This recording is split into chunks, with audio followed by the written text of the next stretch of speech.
Bom, pessoal, passando agora a apresentação, o professor Nivaldo Grulha Júnior, do ICMC USP. E ele vai falar sobre uma generalização da forma de Legros e uma fórmula integral para a obstrução de Euler de uma função. Obrigado. Quero agradecer a comissão organizadora pelo convite. E, de início, eu fiquei um pouco assim, preocupado em falar, porque o que eu tinha de novo para falar é realmente novo. Né? Algo que é um trabalho em conjunto com o professor Nicolas Dutetto, da Université de Provence. Nós encerramos esse trabalho agora em janeiro, e foi realmente assim uma junção de conhecimentos, né? E tem bastante coisa que ele, né, usou de forma pesada. Então eu falei assim, eu vou falar, mas não vou me comprometer muito. Né? Então o que eu vou fazer? Eu vou aqui contar para vocês a motivação do nosso trabalho, qual que foi a ideia, apresentar qual que é o nosso resultado principal e tentar convencer vocês que esse é um teorema de Legros. Né? Então essa vai ser a minha função. Tá ok? Então, o que eu vou fazer? Nele eu confio. O que eu não confio é em mim para explicar para vocês o que a gente fez. Nele eu confio. Né? Eu que sou o problema.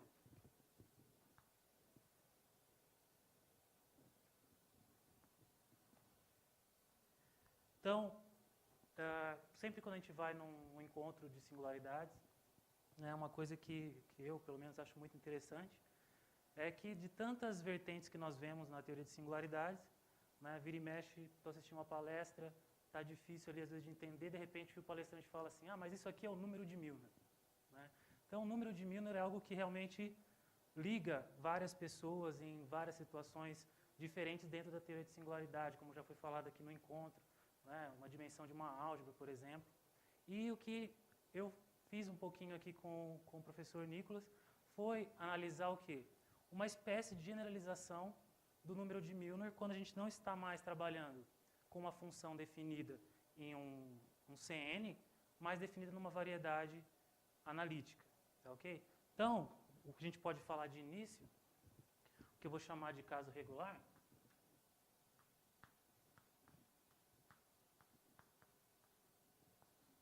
então, o que eu vou chamar de caso regular é se eu tomo uma função analítica, um germe de uma função analítica definida em Cn. Então, ali a gente conhece, né, o número de Milnor, né, a fibra de Milnor de uma função.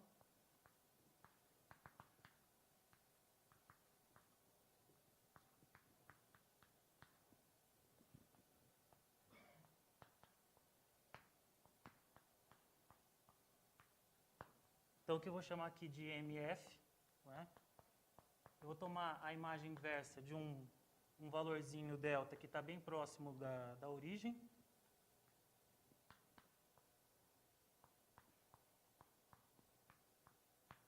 Certo? E esse cara aí é o que eu vou chamar, né, de fibra de Milnor. Então, o que a gente conhece, né, desse cara, desse conjunto, é que ele tem o tipo de homotopia de um buquê de esferas. Né? Então, homotopicamente falando, esse cara aqui é um pontinho mais um número de esferas, que a gente chama esse número de μ, que é o número de Milnor associado a essa função. Então, esse conjunto MF.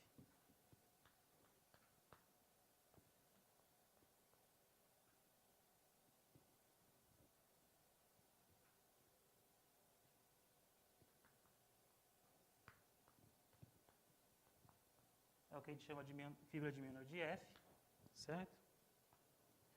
E esse cara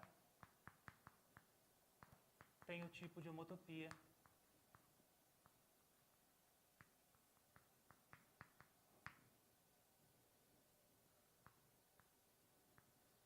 de um buquê de esferas.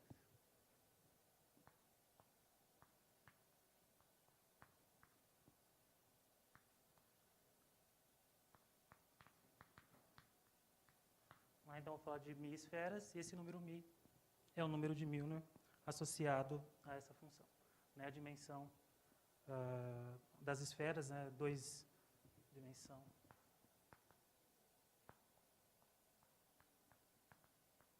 Da esfera N-1. Tá, okay. Então, Um invariante, né, um invariante interessante na topologia é a característica de Euler. Então, como esse cara ele tem o tipo de homotopia de um buquê de esferas, então, para calcular a característica de Euler dele, fica uma coisa relativamente simples, porque eu só tenho o pontinho, né, e mais as esferas que eu estou colando. Né? Então, a característica de Euler da fibra de Milnor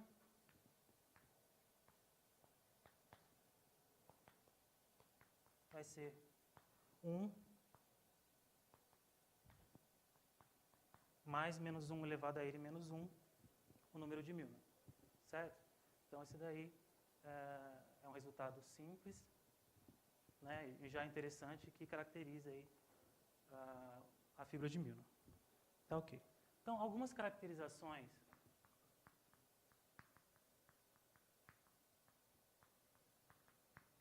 desse número de Milnor também é interessante, então, como já foi falado aqui em outras palestras, que é a dimensão de uma álgebra. Agora, se eu olho para essa funçãozinha f e eu olho uma perturbação dessa função, de forma que todos os pontos sejam não degenerados, né, uma morsificação. Então, o número de Milnor também é o número de pontos de Morse que aparecem nessa morsificação. Né? Então, isso é uma outra caracterização importante.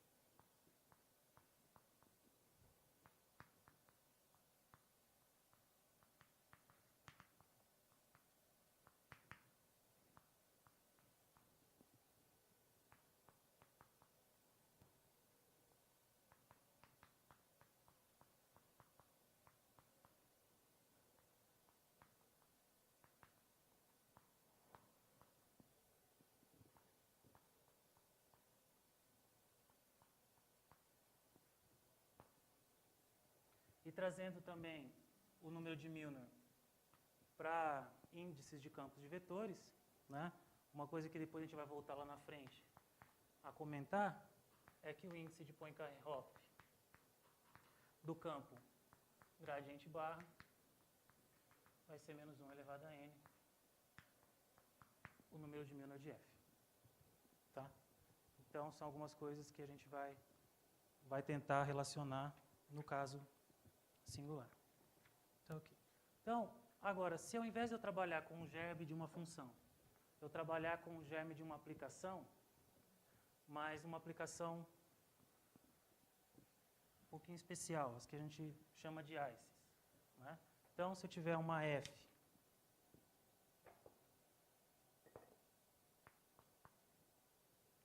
de Cn mais P chegando em Cp,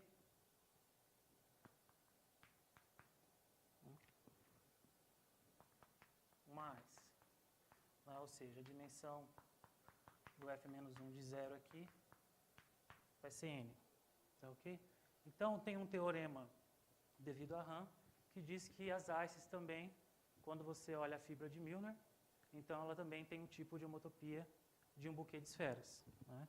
Então, aqui eu também posso fazer a mesma brincadeira, definir esse MF como sendo a imagem inversa de um delta.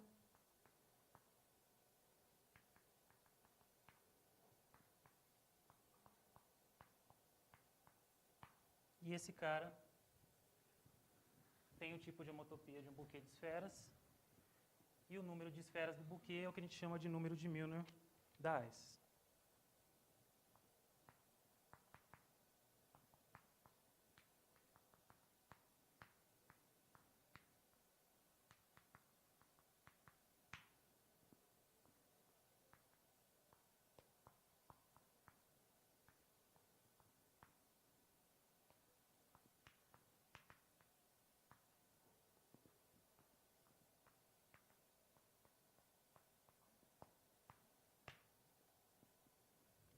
Certo? Então, aqui a gente pode fazer a mesma continha.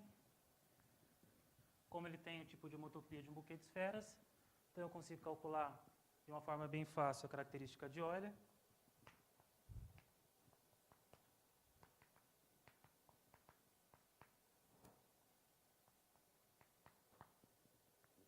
Certo? Das. Então, tá ok. Então, número de Milnor, a gente viu uma relação com morsificações. Então, se eu tenho uma funçãozinha, então perturba essa função de tal forma que todos os pontos agora singulares sejam não degenerados. Então, o número de Milnor é o número de pontos, certo? E a gente viu também que, para o caso de ICES, a gente tem, análogo ao caso de funções, né, que eu posso ter ali, pego a fibra dessa funçãozinha ou dessa aplicação, que é uma ICES, tem o tipo de homotopia de buquê de esferas e tem o número de Milnor, certo? Então, a fórmula de Legros vai fazer o quê? Vai misturar um pouquinho esses elementos. Então, se eu tiver uma ICES e agora eu tiver uma função definida nessa ICES, de tal forma que quando eu crio uma nova aplicação, acrescentando essa função, eu ainda tenho uma ICES, né? Então, o que acontece? Eu obtenho uma fórmula e essa fórmula vai contar o número de pontos de Morse em cima da fibra de Milnor, da minha ICES, para uma perturbação da minha funçãozinha que estou definindo. Então, vamos escrever para ficar mais claro.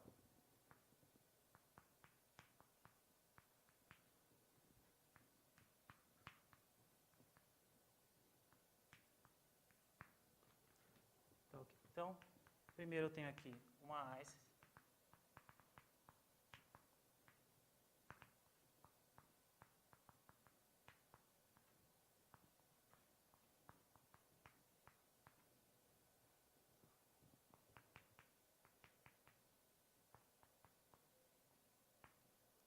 E eu defino uma outra aplicação FG, onde eu tenho todas as minhas funções anteriores, acrescento a minha G, e aqui eu também vou pedir que isso aqui seja uma ICES.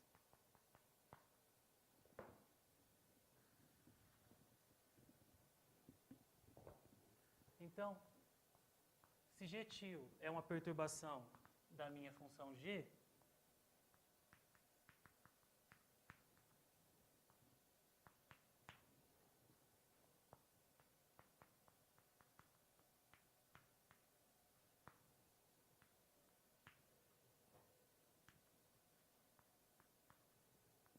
de tal forma que quando eu restringo esse cara à fibra de Milnor,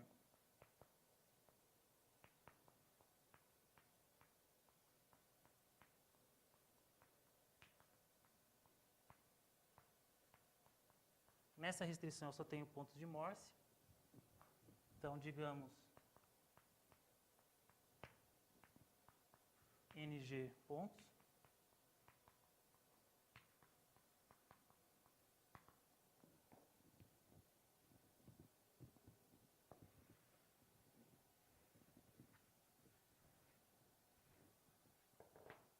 Então, o número de Milnor da minha ICES original mais o número de Milnor da minha nova ICES é igual ao número de pontos de Morse dessa perturbação.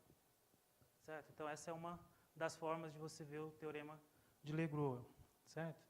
Então, uma observação aqui, simples, né, é que se a gente pega uma aplicação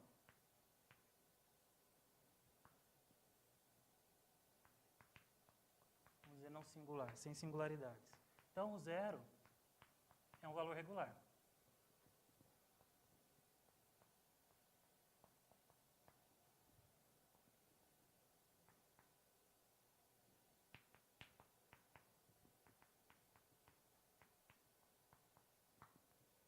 Então, a imagem inversa da origem vai ser a mesma coisa que um CN, certo? Então, o que acontece? Na hora que eu restringo a minha G, né, a esse espaço, o que eu vou calcular nada mais é do que o número de Milnor da G. Tá? Então, que é o número de pontos de Morse da G, né, num espaço, um CN.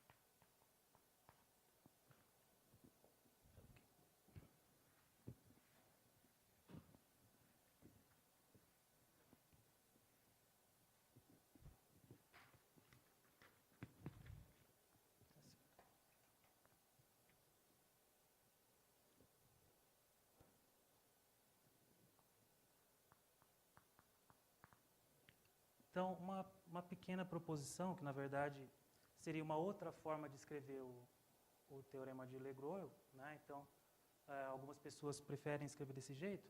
A gente pode combinar o que a gente já sabe, né? Então, a gente já sabe que a característica de Euler da fibra de Milnor vai ser 1 mais menos 1 elevado a n, número de Milnor de f.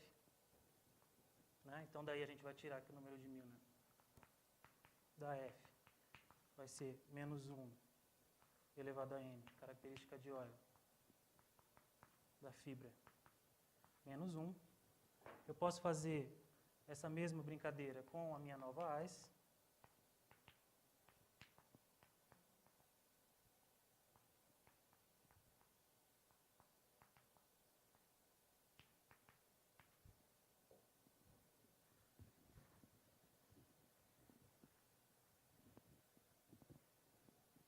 Né? Então, combinando esses resultados, eu tenho aqui o número de Milnor de f mais o número de Milnor de fg vai ser igual a menos 1 elevado a n, característica de Euler de uma fibra, menos a característica de Euler da outra. Então, daí, nós temos que a característica de Euler da fibra de Milnor de uma AIS menos a característica de Euler da outra aplicação, da fibra de Milnor da outra aplicação, é menos 1 elevado a n. Número de pontos de Morse da perturbação da G sob a fibra de Milnor da F. Certo? Tá ok. Então, isso aqui seria o caso que eu chamei de regular. Então, tudo bem. Então, eu tenho o número de Milnor, conta o número de pontos de Morse de uma perturbação da minha F. E aí, quando eu vou para o caso singular, então, eu vou trabalhar sempre agora com um espaço analítico, tá, equidimensional, reduzido. Né? Então, nessas condições, tem teoremas, por exemplo, de Seade, Tibari e Verjovski, onde eles provam que existe um invariante, que é chamado obstrução de Euler de F, e esse invariante, ele conta o número de pontos de Morse da perturbação da F sobre a parte regular da minha variedade. Então, de certa forma, ele estende, né, essa visão de olhar o número de Milnor como uma perturbação, tá? Como olhar a perturbação de uma função e contar o número de pontos de Morse. Tá? Então, o que a gente vai chamar de caso singular, eu vou trabalhar sempre com um espaço analítico complexo equidimensional e reduzido.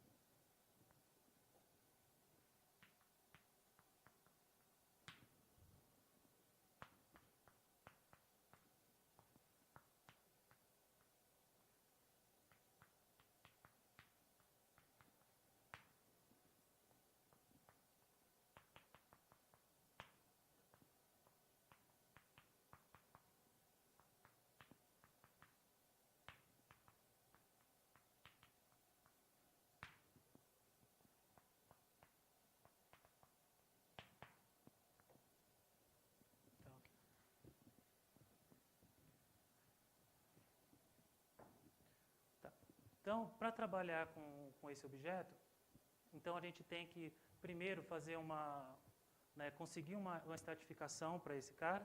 Né? O que seria uma estratificação? Eu vou decompor essa variedade em subconjuntos, onde todos eles sejam variedades suaves, tá? E eu vou pedir também algumas condições de regularidade, que seriam as condições de Whitney. Né? Então, só para exemplificar, já que não dá tempo de definir tudo,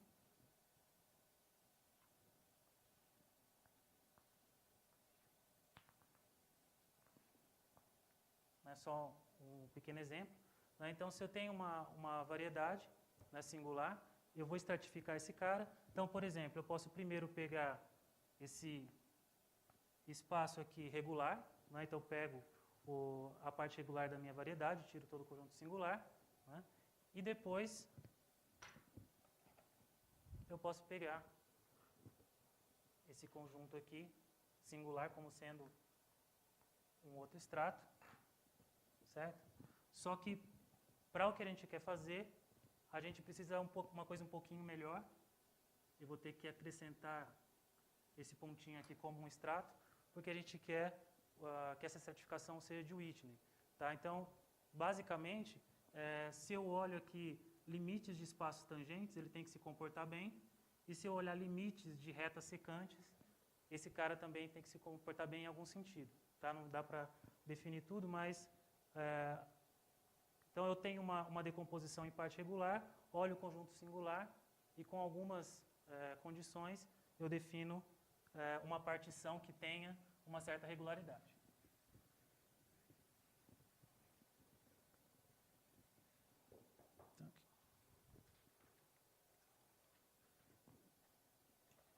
Então, aí eu já entro no caso da obstrução de Euler. Tá?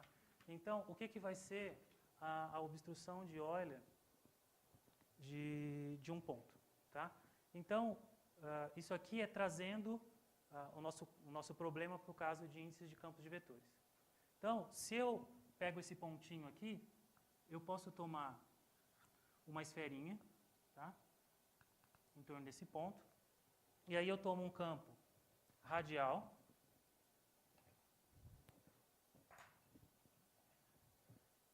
o que é um campo radial? Vai ser um campo que tem que ser tangente à minha variedade, né? Então, como esse campo ele é estratificado, ou seja, eu estou com uma variedade aqui que tem uma estratificação, então tenho pedaços, né? Então cada pedaço aqui é suave, cada pedaço tem um espaço tangente, né? Então ser tangente é nesse pontinho aqui, eu olho o extrato, tem que ser tangente aqui, aqui tem que ser tangente, mas sempre apontando para fora. Tá? Então, pela teoria de obstrução, então aqui eu faço uma modificação de Nash, né? Por enquanto não vou dar muito detalhe, mas não é isso que é central, e olho a obstrução para estender esse campo em um certo levantamento. Tá? Então, fica um pouquinho técnico para definir, só que, simplificando um pouco, eu tenho o teorema do Search-Bar-Wierzchowski. Então, se eu tomo uma função definida nessa variedade singular, certo? Então, ao invés de tomar esse campo aqui radial, eu pego o campo que vem do gradiente da f. Tá? Então, ao invés de ser um campo radial, esse campo aqui vem do gradiente da f. Tá? E aí, a obstrução, né, que é a obstrução de Euler de f, vai ser o quê? O número de pontos que aparecem numa perturbação da f sobre a parte regular. Então, se eu tomo uma perturbação da f, então algumas singularidades vão aparecer em cima da parte regular, eu conto esses caras, e na verdade a menos de sinal, porque tem um menos 1 elevado a n, então a menos de sinal, a obstrução de Euler de f vai ser o número de pontos de Morse de uma morsificação da f. Tá, ok.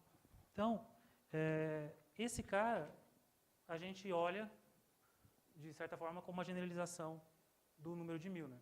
Né? Então, no caso suave, se eu tomo Cn, a minha variedade, então a obstrução de Euler de f, que a gente denota assim, né? Se eu tomo V como sendo Cn, então a obstrução de Euler de f vai ser menos 1 elevado a n, o número de Milnor da f.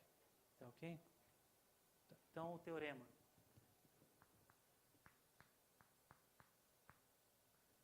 Search-Bar-Wierzchowski, né?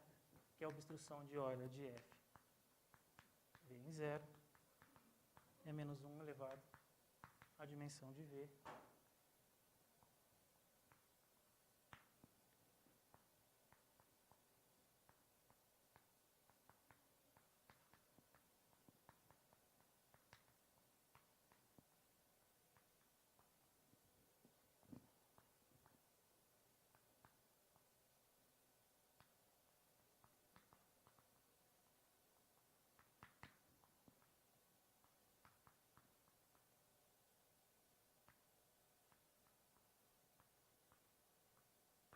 sobre a parte regular. Então, a obstrução de Euler é o número de pontos de Morse de uma perturbação de Morse da f sobre a parte regular. Tá, ok. Então, qual que é o nosso resultado?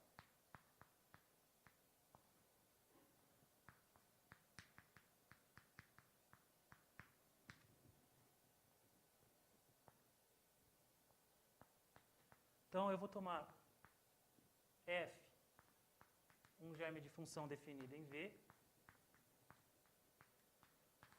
e G, também um germe de função definida em V, ambos com singularidade isolada.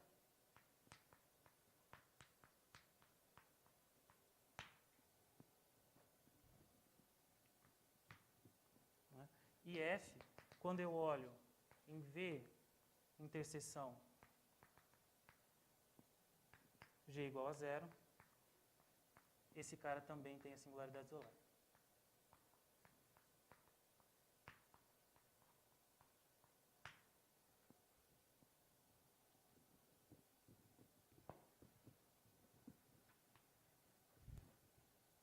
Então, nessas condições,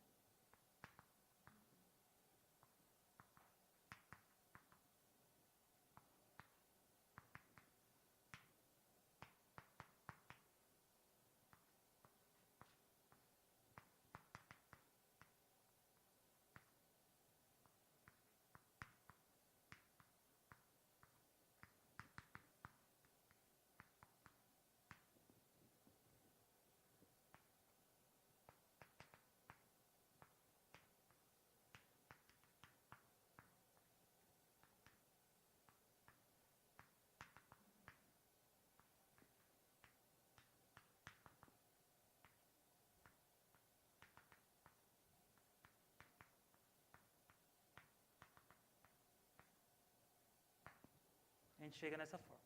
Né? Para vocês pode ser meio grande, mas para mim é linda, que tem um monte de obstrução de Euler aí, pendurado em tudo quanto é lugar. Então, essa obstrução de Euler aqui, né, eu tenho obstrução de Euler de um extrato. Tá? Então, primeira coisa, isso aqui está bem definido. Né, um resultado bem antigo é que a obstrução de Euler é invariante numa estratificação de Whitney, dados quaisquer pontos em um extrato, a obstrução de Euler é a mesma. Tá? Só que eu olho para essa fórmula aqui e eu posso aplicar um teorema que é devido a Bracelet, Massey, Parameswaran e Sead e reescrever esse resultado da seguinte forma.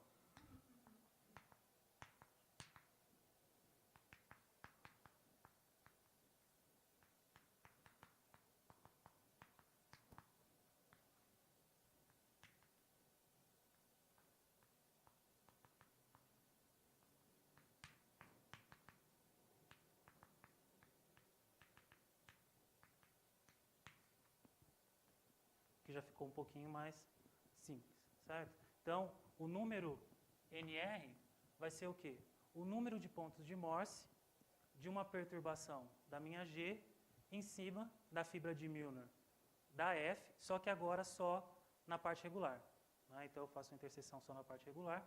Então, esse cara aqui é o número de pontos de Morse da G em cima da fibra de Milnor da F, interseção a parte regular da minha variedade V, certo? Tá ok. Então, a última coisa aqui para terminar é convencer vocês que isso daqui parece com um teorema de Legros, né? Não tem gente que está falando assim, mas por que parece o teorema de Legros, né? Então, se eu olhar o caso que eu chamei de caso suave, então aqui eu tenho V, essa variedade, que vai ser um CN, certo? A obstrução de Euler, no caso de uma variedade, de um germe de uma variedade regular, é 1. Aqui eu também vou ter um cara suave, esse cara aqui também vai dar 1. Eu vou cortar esses caras aqui, vai sobrar só obstrução de Euler de F aqui, obstrução de Euler de F. Só que a gente sabe, já mesmo no paper da definição da obstrução de Euler de F, que no caso onde V é regular, isso aqui é menos 1 elevado à dimensão, número de Milnor. Né? Então já deu para ver que vai chegar perto, né? Então, no caso, onde V é um CN, então o que a gente vai ter? Menos 1 elevado a N menos 1, vou ainda chamar de NR, que eu vou ter 1 menos 1 elevado a N, número de Milnor de F, menos 1 elevado a N menos 1, número de Milnor de FG, né? A parte que talvez não seja tão direta, mas não é difícil de mostrar, e na verdade usando o teorema do Bracelet, massa e para mesura em SEAD, é que quando você pega essa interseção aqui, se você tiver V suave, o que você vai ter é o número de Milnor de FG. Tá? Mas é só realmente escrever, não tem muita dificuldade. Tá? Então, esse cara aqui, é só...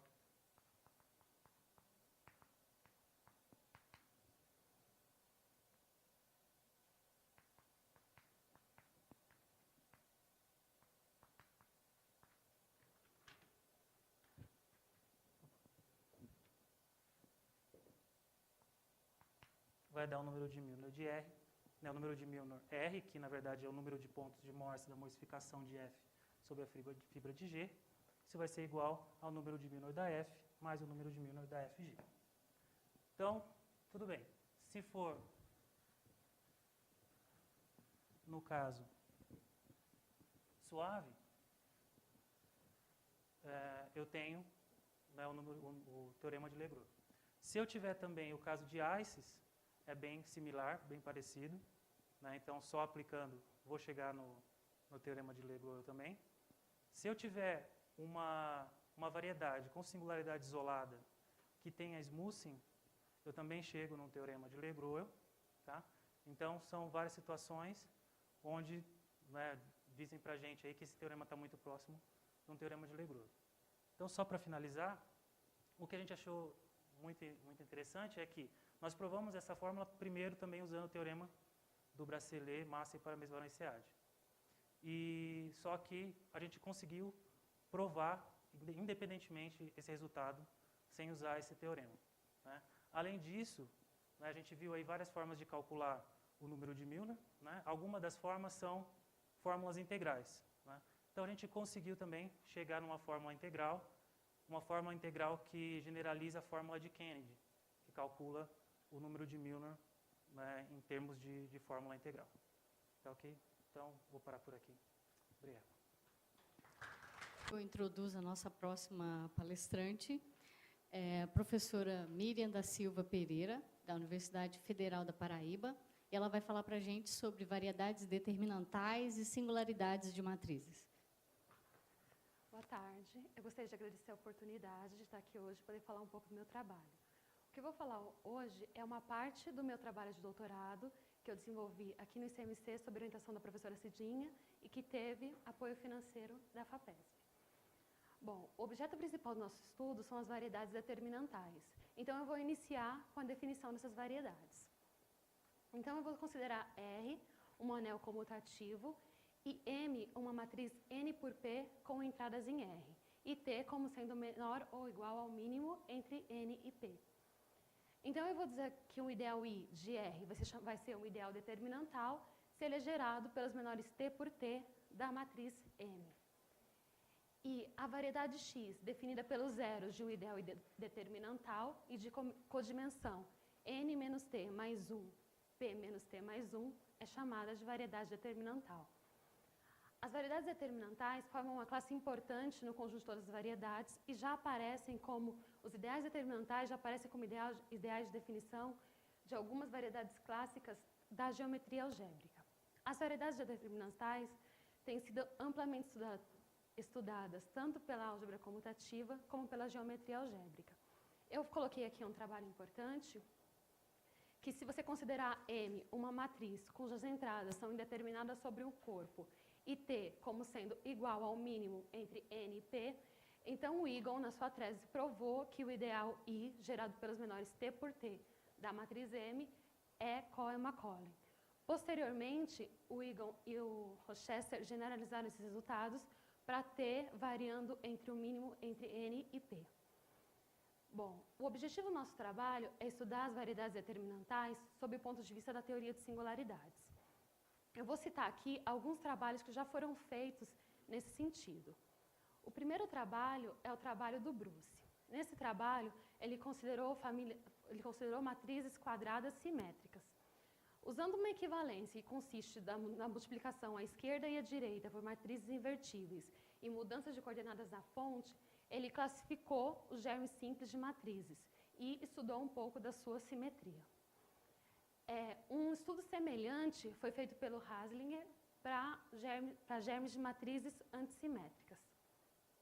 Posteriormente, um trabalho do Bruce e do Farid generalizou esses dois trabalhos e eles fizeram uma classificação completa dos germes simples de matrizes quadradas. Um outro trabalho importante que eu queria citar é o trabalho do Gorionov e do Monte. Nesse trabalho, eles estudam a relação entre o número de Milnor da variedade X definida por uma matriz e do número de Tiurina da matriz. E eles provam a igualdade entre esses dois invariantes para algumas classes de famílias de matrizes. Bom, e esses dois trabalhos, que são esse primeiro trabalho, que é o trabalho da Anne Frubes, é um trabalho muito interessante porque ele é o primeiro trabalho que considera matrizes não quadradas. Nesse trabalho, ela tinha como objetivo estudar curvas espaciais. Então, para isso, ela considerou os germes de matrizes n por n mais 1, que são Cohen-Macaulay de codimensão 2. E nesse trabalho, ela classificou os germes simples de matrizes que definem curvas em C3. Posteriormente, esse trabalho foi generalizado pela própria Anne Frubes e por um aluno seu, Neumann, e eles classificaram todos os germes simples de matrizes que são Cohen-Macaulay de codimensão 2. Bom, como eu disse, o objetivo do nosso trabalho é estudar as variedades determinantais sob o ponto de vista de matrizes. Então, inicialmente, eu vou definir o grupo que a gente vai considerar, vou definir o espaço tangente e na tese, na primeira parte da tese, a gente desenvolveu a teoria de singularidades para matrizes. A gente acabou generalizando alguns resultados que foram obtidos tanto como por Bruce e pela Anne para famílias de matrizes. Só que aqui hoje eu vou falar, só vou definir o grupo e o espaço tangente, vou me concentrar mais na segunda parte da tese. Na segunda parte da tese, a gente estudou a topologia de variedades determinantais que são Cohen-Macaulay de codimensão 2 com singularidade isolada. Bom, antes de definir o grupo, eu vou introduzir algumas notações. Eu vou denotar por P igual a K de x1, xr, um anel da série de potências convergentes. Aqui K vai ser o corpo dos números reais ou dos números complexos. Vou denotar por GLI de P o grupo de matrizes invertíveis I por I com entradas em P. E por mat NP, o conjunto de todas as matrizes N por P com entradas em P. Vou definir H como sendo o produto do GLP pelo GLN e por R o grupo das mudanças de coordenadas em KR. Com essas notações, eu vou definir o meu grupo G, que vai ser o produto semidireto de H de R por H. Então, dado dois germes de matrizes, eu vou dizer que essas duas matrizes, M1 e M2, são G equivalentes. C e somente C, eu consegui uma terna φ, R e L no grupo, tais que eu consigo escrever a matriz M1 como sendo L a menos 1 da φ estrela da M2 vezes R. Se eu considerar uma matriz como sendo uma aplicação que sai de KR e chega em KNP, então o grupo G, a gente consegue mostrar que o grupo G age no espaço dessas aplicações como subgrupo do grupo de contato correspondente. Bom, o próximo passo é determinar, então, o G espaço tangente a órbitas de uma matriz. Para isso, eu vou introduzir mais algumas notações. Eu vou denotar por T e J de M a matriz que tem na iésima coluna, a jésima coluna da matriz M e zero em qualquer outra posição. E por R, L, K de M, a matriz que tem na Lésima linha, a Késima linha da matriz M e zero em qualquer outra posição. E, além disso, eu vou denotar por MXI a matriz DM dXI. Então, com essas notações, o G espaço tangente a uma matriz é dado dessa forma. Então, como eu disse, na tese a gente conseguiu, a partir daí, fazer teoremas de determinação finita para matrizes e estudou um pouco da trivialidade topológica para famílias de matrizes. Como eu disse, o que eu vou falar hoje está mais voltado para os germes que são Cohen-Macaulay de codimensão 2. Então, a gente quer estudar a topologia com singularidade isolada. E para esses germes, a gente tem a seguinte proposição, que é simplesmente uma aplicação do teorema de Hilbert-Burst, que descreve as deformações da variedade determinantal em termos da matriz de representação. Então, se eu tiver uma matriz n mais 1 por n com entradas em OR, e eu vou denotar por F, F1, Fn mais 1, os seus menores maximais e também o ideal gerado por esses menores. Então, se a codimensão da variedade determinada por F for maior ou igual que 2, Então, essa sequência é exata e o quociente de OR por F vai ser Cohen-Macaulay de codimensão 2.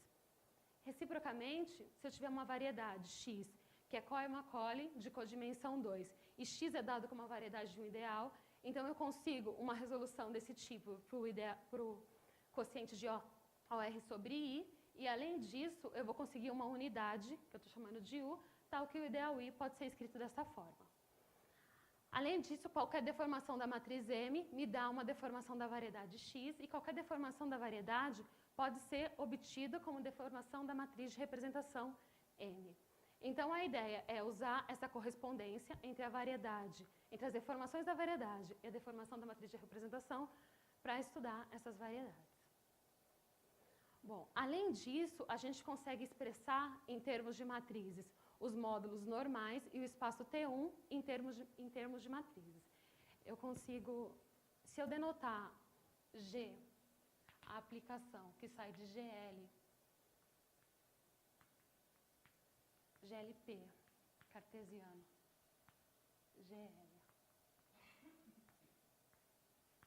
e que chega em GL, desculpa, não é GL, a aplicação sai do conjunto de todas as matrizes N por N, com entradas em P, cartesiano, o conjunto de todas as matrizes, P por P, com entradas em P, e chega no espaço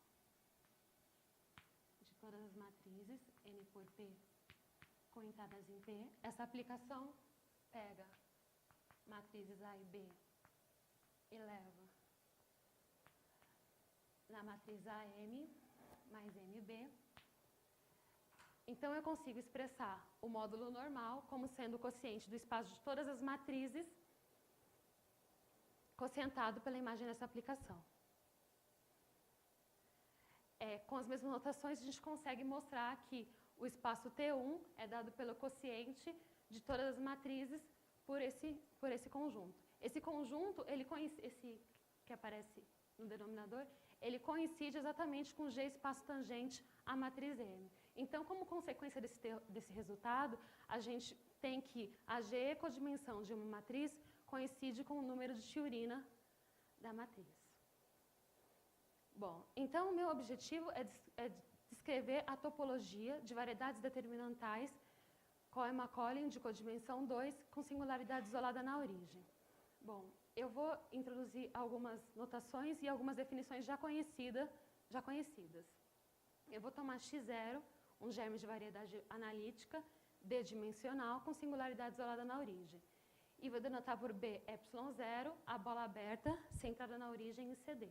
E vou denotar por D, o disco aberto centrado na origem.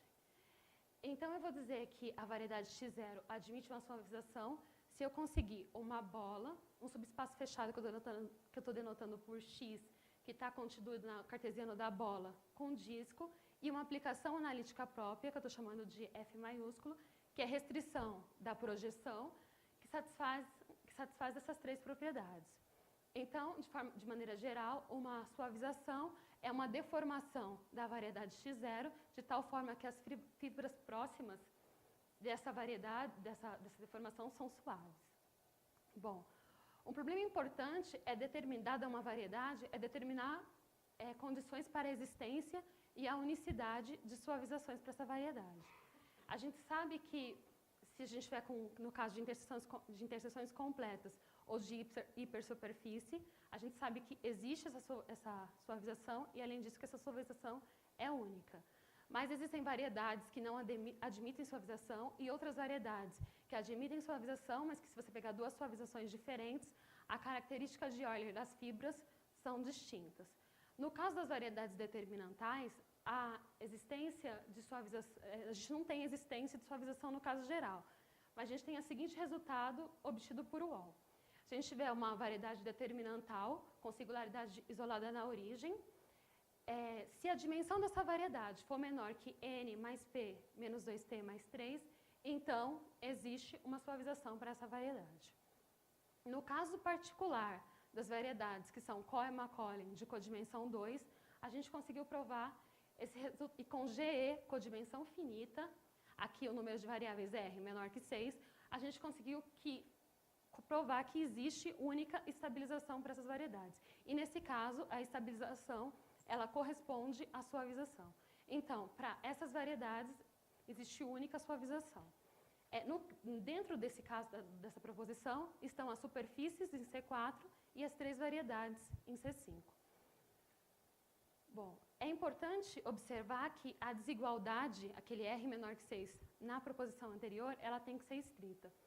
Porque se você pegar uma variedade determinantal, por exemplo, x em C6, definida pelos menores 2 por 2 dessa matriz M, é possível mostrar que essa variedade ela tem singularidade isolada na origem. E a G, codimensão dessa matriz, é 0.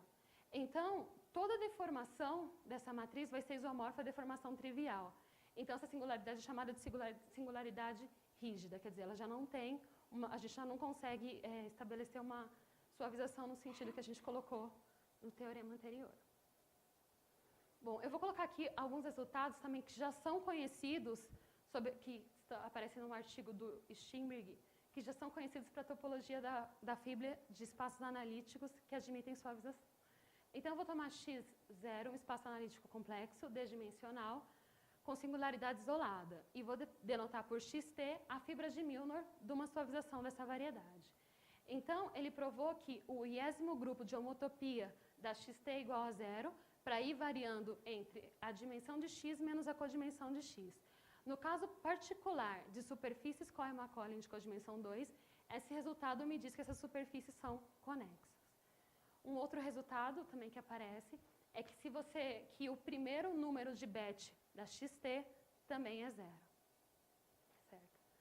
Bom, então, o objetivo da próxima proposição é fazer o que eu estou falando desde o início da palestra, que é descrever a topologia de variedades determinantais Cohen-Macaulay de codimensão 2 com singularidade isolada na origem. Então, eu vou pegar X, uma variedade D-dimensional com singularidade isolada, e vou pegar X maiúsculo, uma suavização dessa variedade. E vou considerar P de X em C uma função analítica definida em X com singularidade isolada na origem.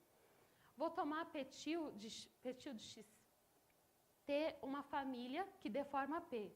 Tá? Quando eu olho para P de X0 vai ser exatamente a P de X, e para T diferente de 0, a petil vai ser uma função de Morse. Bom, então o resultado que a gente conseguiu mostrar foi o seguinte: se a gente tiver X, PT e petil como acima, a gente consegue mostrar que para T diferente de 0, a XT tem o mesmo tipo de homotopia, de PT a menos 1 de 0, colada com células de dimensão D. E, além disso, que a característica de Euler da XT é dada dessa forma. Bom, o que a gente fez daí agora para frente foi usar aquela proposição que a gente garantiu existência e unicidade de suavização para superfícies em C4 e 3 variedades em C5. E como nessa classe de variedades a gente consegue isso, a gente conseguiu definir o número de Milnor para essas variedades. E no caso especial das superfícies em C4, a gente conseguiu uma fórmula que expressa o número de Milnor dessas variedades.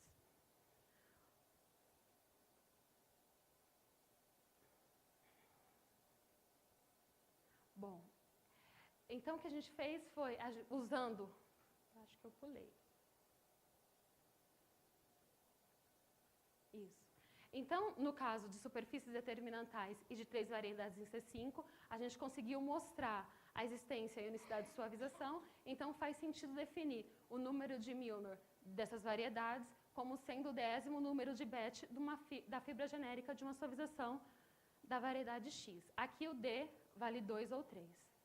Certo? E daí, usando o resultado que eu coloquei anteriormente e essa definição, a gente consegue mostrar esse teorema. Esse teorema relaciona a segunda multiplicidade polar de X relativa a P com o número de Milnor da X e o número de Milnor da curva determinantal, que é dada pela interseção de X com P a menos 1 de 0. Em particular, no caso em que a gente toma P, uma função linear genérica, a gente consegue essa fórmula, e essa fórmula vai ser uma fórmula do tipo Legros para expressar o número de Milnor de superfícies determinantais em C4.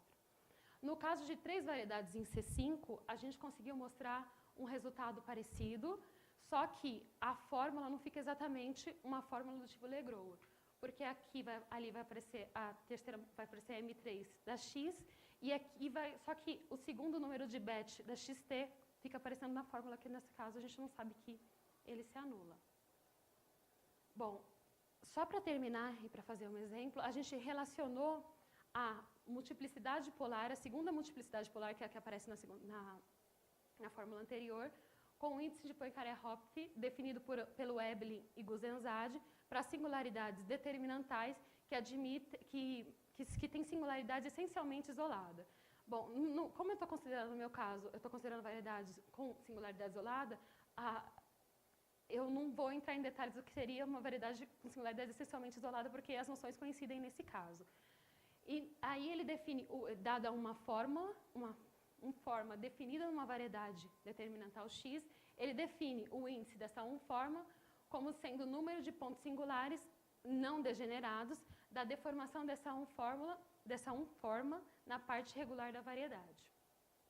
E daí, usando isso, a gente conseguiu, usando essa definição e a fórmula do tipo Legros que a gente colocou anteriormente, a gente consegue expressar o número de Milnor da superfície determinantal desse jeito. O que a gente fez, para terminar, foi calcular, então, o número de Milnor de alguma das superfícies determinantais classificadas pela Anne no trabalho dela. Eu coloquei aqui só um exemplo. Essa matriz é a segunda forma normal que aparece no trabalho dela, a segunda forma normal de superfície. Aqui a gente considerou a projeção como sendo Z, a forma como sendo dp. Então, a curva determinantal C, nesse caso, a gente consegue mostrar que vai ser essa. Bom, então, e um desdobramento versal daquela curva, a gente consegue obter desse jeito. Dentro do desdobramento versal da curva, eu consigo encontrar parâmetros desse desdobramento de tal forma que eu consiga uma suavização da superfície que eu coloquei inicialmente. Então, a ideia é calcular o índice da forma na variedade determinantal, porque o número de Milnor da curva já aparece no trabalho da Anne. Então, se eu tenho esses dois números, eu consigo calcular o número de Milnor da superfície. Bom, então eu preciso determinar o número de soluções das equações determinadas pelos menores da matriz, que me dá uma suavização da superfície, e dos menores 3 por 3 dessa matriz aumentada, da JM lambda aumentada com os coeficientes da forma. Bom, nesse caso a gente consegue mostrar que a gente tem 2K mais 1 soluções dessa forma, mais a origem. Então, o índice, nesse caso, vai ser 2K mais 1. O número de Milnor da curva determinantal que a gente colocou é K menos 1. Então, usando a fórmula, a gente chega que o número de Milnor dessa superfície é dada por K. A gente fez o cálculo para algumas das superfícies classificadas pela Anne no trabalho dela. E para todas as que a gente fez o cálculo, a fórmula que o número de Milnor é o número de Tiurina é o número de Milnor mais 1 se verifica.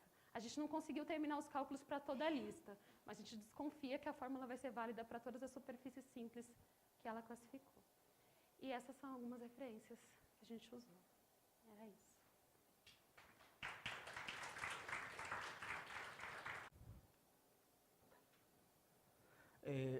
Queria agradecer o convite da comissão. Como sempre, o grupo de Singularias tem uma hospitalidade enorme. Obrigado. O título da minha palestra é sobre transitividade topológica de R2-ações.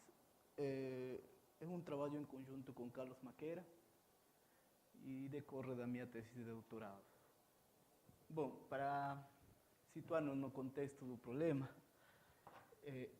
eu sempre vou trabalhar com ações de R2,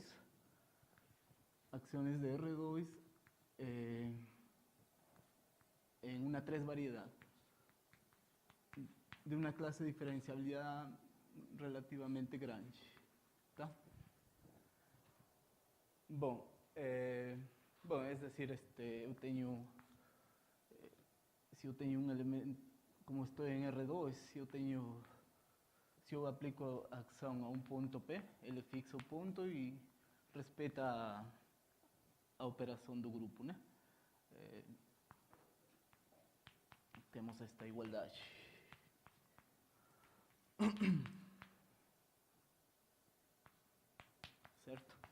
Bom, também a gente vai precisar do que é uma órbita de um ponto. A órbita de um ponto não é nada mais que percorrer todos os elementos do grupo pela ação.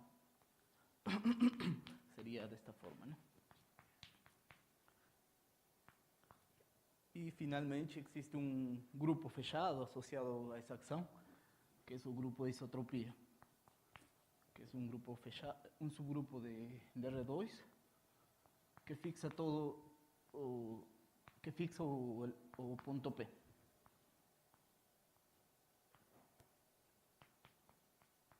Certo? Bom, com estas duas definições, a gente tem que as órbitas de uma ação de R2 de uma ação de R2, em verdade, as órbitas podem ser do seguinte tipo: pontos, círculos ou rectas, e estas são chamadas de órbitas singulares, ou podem ser toros topológicos, né? Ou cilindros, ou plano. Estas são chamadas as órbitas regulares. Bom, eu acho que para entender a proposta do problema é suficiente isso. Essa conjectura foi proposta por Morse em 1946, e o problema em si foi, o problema que a gente está estudando, ele foi proposto para nós pelo professor ali, tá?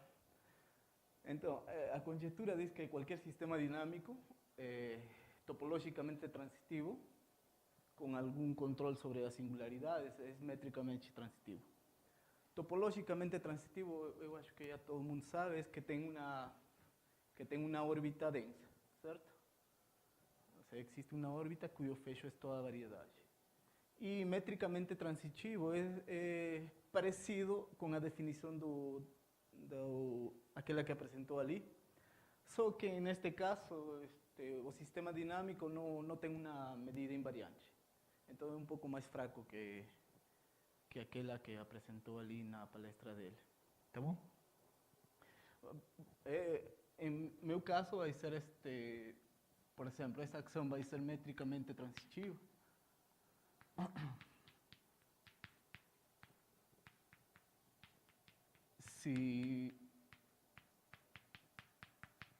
Se os únicos compactos e invariantes por esta ação são ou é todo ou é nada, né? E a medida que eu estou considerando é a medida de Lebesgue induzida, tá? É decir, se para todo K compacto, na 3 variedades, por exemplo, compacto e φ invariante, então essa medida de Lebesgue induzida em N3 ou é 0 ou é 1, certo? Se eu normalizo a medida em N. É fácil mostrar que se é metricamente transitivo, então é topologicamente transitivo. A conjectura é realmente nesse sentido só. Bom, os resultados conhecidos que já existem para sistemas dinâmicos definidos para fluxos, né? Em superfícies. Nesse caso, existem vários resultados. Eu vou apresentar só um, que é o que a gente conseguiu generalizar. Bom, a gente tem um fluxo sobre uma superfície. Então, Dean, em 1992, mostrou que se, bom, vou botar assim, se esse fluxo, se o fluxo é de classe C1 e o campo de vectores associado a este fluxo, que eu vou denotar por x de φ, talvez, tem um número finito de singularidades.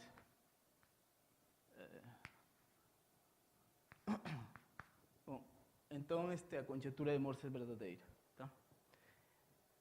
Bom, a gente conseguiu generalizar esse resultado. E também, bom, só uma proposição, em verdade, que se não existem singularidades, se a singularidade daquele campo é vazio, é fácil mostrar que sigma é o toro T2 e que esse fluxo é o fluxo irracional.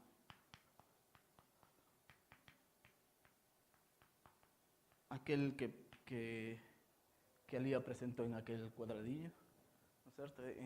Em particular, este fluxo tem todas suas órbitas densas, por lo tanto, a conjectura de Morse é verdadeira. Bom, então, a pergunta era, o que acontece no caso de ações de R2, certo? Em verdade, começou com ações de RK, né? Que quisimos responder essa questão, mas não conseguimos. O primeiro obstáculo que a gente tem é o seguinte, que neste caso, quando estamos em fluxo, é fácil reconhecer como são as superfícies que suportam fluxos topológicamente transitivos. Ou, por exemplo, se não tem singularidades, é o toro, e se tem singularidades, são orientáveis, certo? Tá? Então, a primeira questão é perguntar-se como são as variedades que suportam ações com uma órbita densa. A esfera não, né? Ah, bom, desculpa. Aí faltou com gênero, né? Maior igual que 1. Bom, e então, bom, no nosso caso, queríamos responder primeiro como são as 3 variedades que suportam esse tipo de coisas. Para essa questão, a gente não conseguiu uma resposta completa. De fato, a gente só conseguiu para um caso especial. Russell e Thomas mostraram o seguinte: se você tem uma superfície compacta orientável de gênero maior ou igual que 1, então ele admite um campo de vetores com uma órbita densa e com um número finito de singularidades.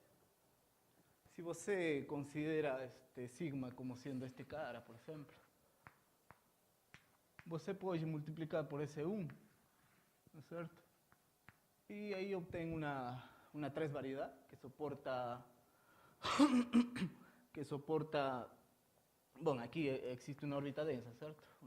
Sei lá, vou chamar órbita de P por φ. Okay? Então, existe essa órbita densa, e se eu multiplico, então eu tenho uma ação de R2, não é certo? Considerando aqui o campo, este campo, né? Eu tenho uma ação de R2 com uma órbita densa de tipo cilindro, e as singularidades são de tipo círculo, certo? Por exemplo, se aqui eu tenho uma singularidade, ao multiplicar eu vou ter aqui a singularidade da ação, certo? Bom, então, mais para frente eu vou mostrar de fato, bom, vou apresentar o resultado, em verdade, que quando a órbita densa é um cilindro, de fato todas as variedades são deste tipo, uma superfície vezes S1, tá? Mas quando esta órbita, a órbita de ação, é um plano denso, por exemplo, a gente não tem nenhuma informação, certo? Por isso a gente tem a seguinte questão: se existe uma ação de R2 em L3 que tenha uma órbita densa plano, mas que conviva junto com órbita cilindro, por exemplo, né? Porque se somente eu penso que tenha órbitas densas planas, é fácil construir uma. Mas o problema é se existem em conjunto com órbita cilindro, por exemplo. Essa questão ainda está muito longe pelo menos a gente está muito longe de responder. Bom, então, agora, o que a gente se conseguiu um resultado é o seguinte: Lembren aqui que quando o conjunto singular do fluxo era vazio, então era trivial esta afirmação, que a superfície é o toro e que o fluxo é minimal, de fato. No caso de ações já não é tão trivial. E a gente obtém o seguinte resultado, né? Que se você tem uma ação localmente livre, é decir, estes conjuntos não existem, tá? Todas as órbitas têm dimensão 2, e ela é tem classe diferencial AC2, então a conjectura de Morse é verdadeira. A ideia dessa prova é usar os resultados de Rosenberg e os colaboradores dele, né? Que classificaram as 3 variedades para ações localmente livres. Bom, a ideia da prova é a ação induz uma foliação, certo? Na 3 variedades, então todas as folhas são planos, cilindros ou toros, por ser localmente livre. Agora, se aquela foliação não tem órbitas compactas, é um resultado exato muito conhecido, que todas as órbitas vão ser densas, certo? Então, em particular, isso implica que a ação é metricamente transitiva. Então,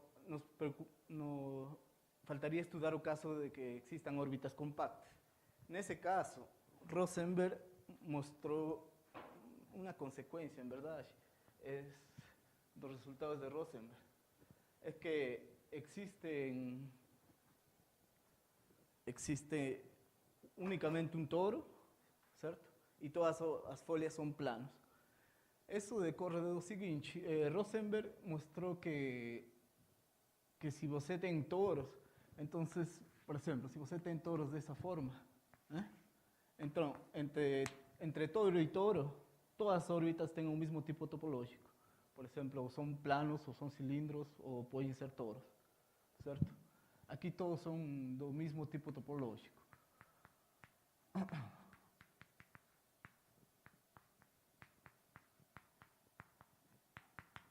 Tá?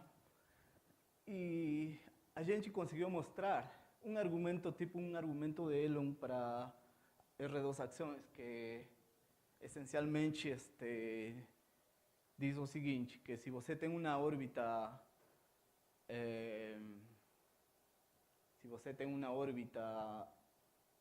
densa, cilindro, não pode conviver com toros.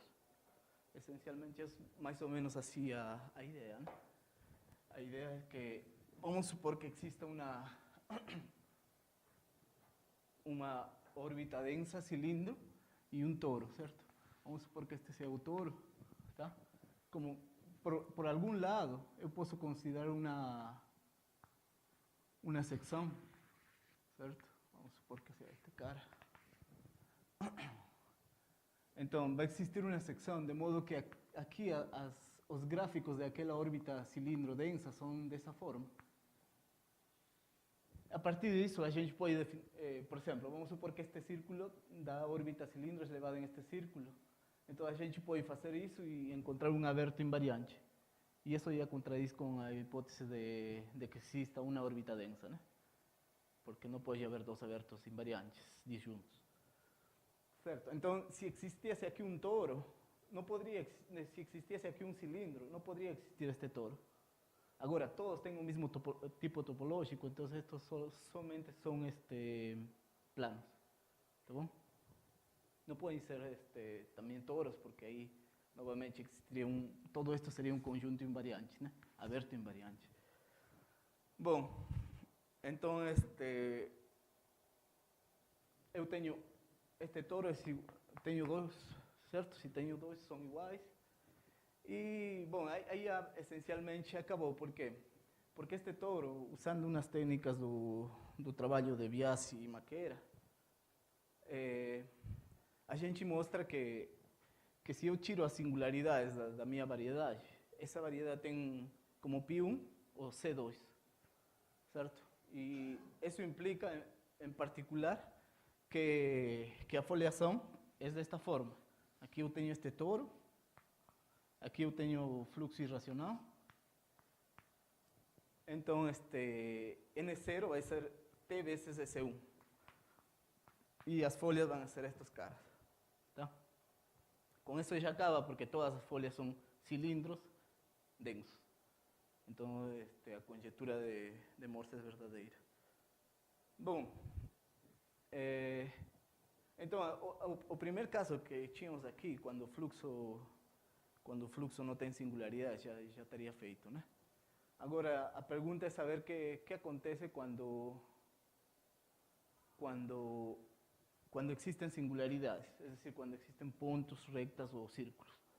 Cuando existen pontos, a gente não tem nada, porque é difícil controlar em uma vizinha. Por exemplo, se eu posso ter um círculo cheio de singularidades como conjunto singular. E, bom, aí a gente não sabe mexer com eles. Bom, e o que conseguimos mostrar é o seguinte, que se eu tenho uma 3 variedade orientável, de clase, bom, aqui em verdade é C2, C infinito a variedade, y acciones de clase C2, tales que su conjunto singular sea finito, un número finito de círculos, entonces la conjetura de Morse es verdadera. Eso decorre, bom, que sea 3 variedades es fundamental porque novamente vamos a usar resultados de Biasi-Makera, este resultado de aquí. Ele só vale para 3 variedades, né? A gente não conhece esse mesmo resultado para dimensão maior, que é a existência de um toro incompreensível, né? Isso em particular implica que existe um toro incompreensível. Esse fato é fundamental para a prova. Por isso a gente só se concentra em 3 variedades. Que sea un número finito de órbita-círculo también es importante porque Dean, en aquel teorema, él da un ejemplo de un campo de vectores con un número infinito de singularidades donde la conjetura de Morse no vale. Si você multiplica por un círculo, ahí tem una acción donde la conjetura de Morse no vale, ¿no? O sea, con un número infinito de singularidades. Bom, ¿qué más? É isso. Então, a ideia dessa prova é a seguinte, vamos a separar 2 casos, né? Porque aqui já se apresentava já que tínhamos que estudar de 2 formas. O primeiro caso é considerar que a nossa órbita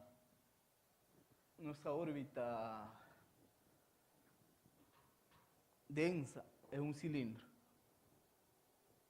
Então, a primeira observação é que todas as órbitas regulares são cilindros.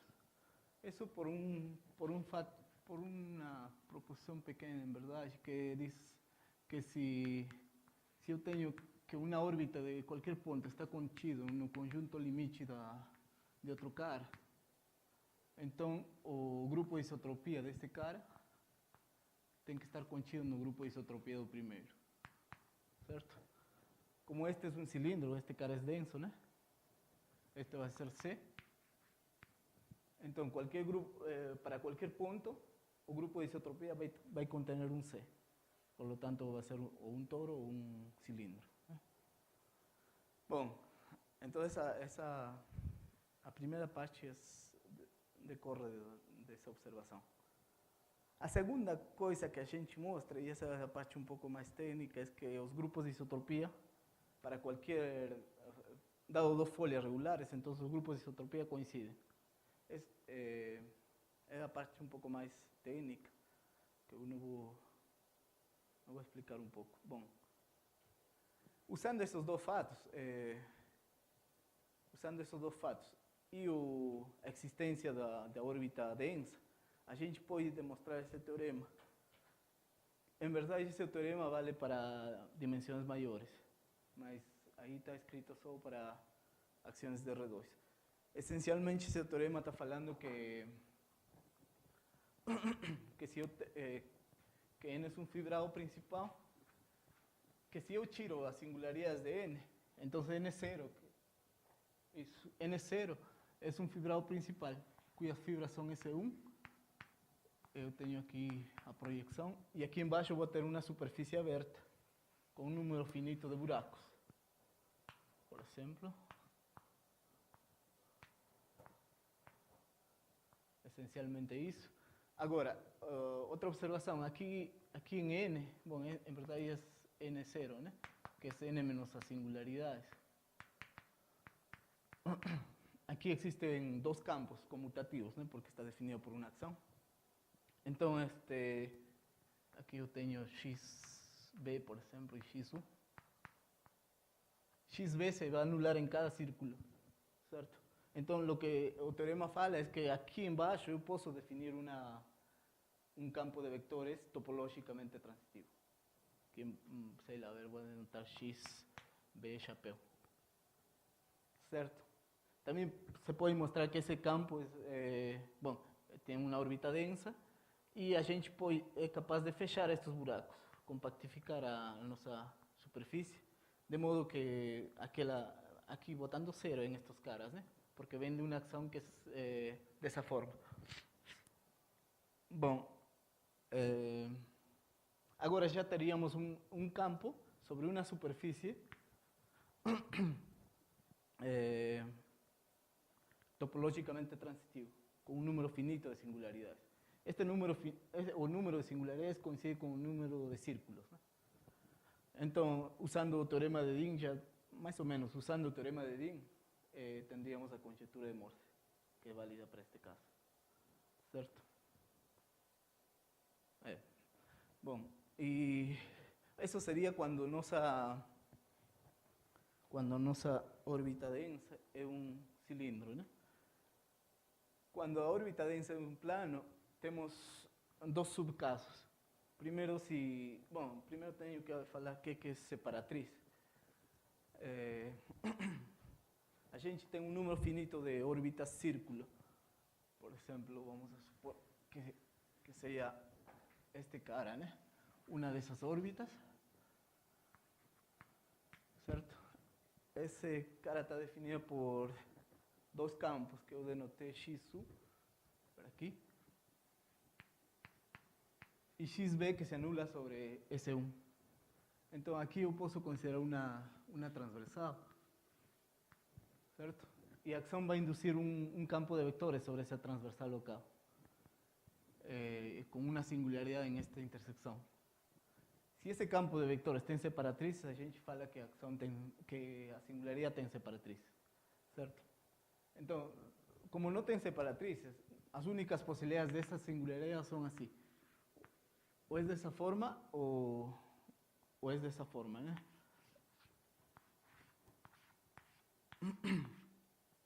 Certo?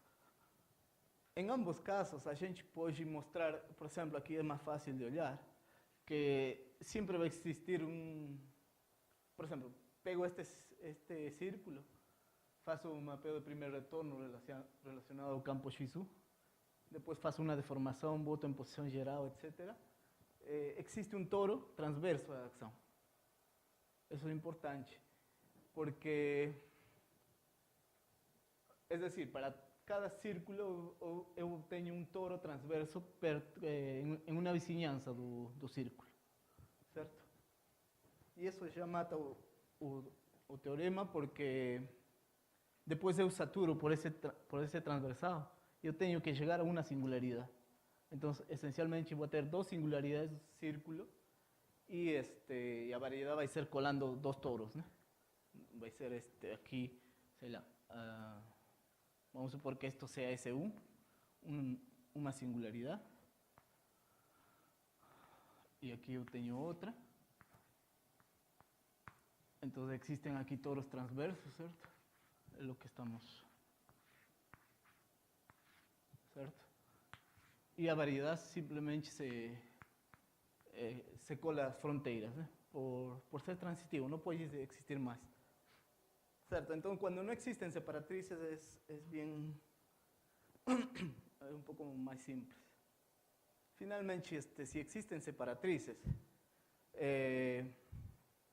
a gente mostra que as separatrizes deste campo de vectores, as órbitas desses pontos são cilindros.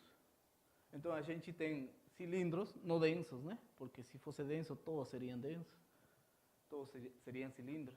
Então, tenho cilindros densos e tenho planos. E um plano denso, pelo menos. Essas duas esos dois dados ajudam a construir dois laços não homotópicos a uma constante.